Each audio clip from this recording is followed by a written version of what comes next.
ప్రదీప్ రంగనాథన్. అయితే 'Komali' movie hit అయిన తర్వాత తను 'లవ్ స్టోరీ' అనే ఇంకో మూవీ రాసుకున్నాడు. అయితే దానికి హీరోగా తనే చేయాలి అని తను అనుకున్నాడు. అయితే చాలామంది హీరోయిన్‌లకి స్టోరీ చెప్పడానికి తను వెళ్ళినప్పుడు ఆళ్ళందరికీ స్టోరీ నచ్చింది.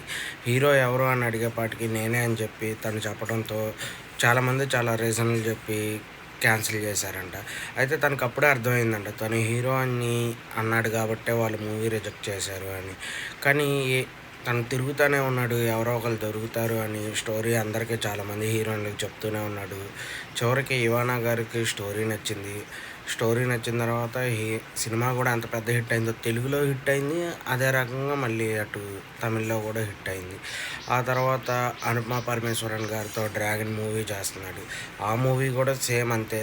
ఇటు తెలుగులో సూపర్ హిట్ అయింది. అటు తమిళ్‌లో సూపర్ హిట్ అయింది. ఇప్పుడు 'ప్రదీప్ రంగనాథన్' రిజెక్ట్ చేసిన హీరోయిన్స్ ఫీలింగ్ ఎలా ఉండిద్ది?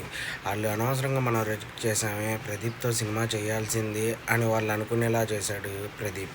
అలా ఉండాలి సక్సెస్ స్టోరీ అంటే. మనల్ని వద్దనుకున్న వ్యక్తి మళ్ళీ మనతో యాక్ట్ చేయాలి అనుకోవాలి. ఇప్పుడు ఒకేళ ప్రదీప్ వెళ్ళి నెక్స్ట్ ఏదన్నా మూవీకి స్టోరీ చెప్పినా, లేదంటే తన సినిమాలో హీరోయిన్‌గా అడిగినా పక్కాగా వాళ్ళందరూ వచ్చి ఇప్పుడు ప్రదీప్ సినిమాలో 100% చేస్తారు.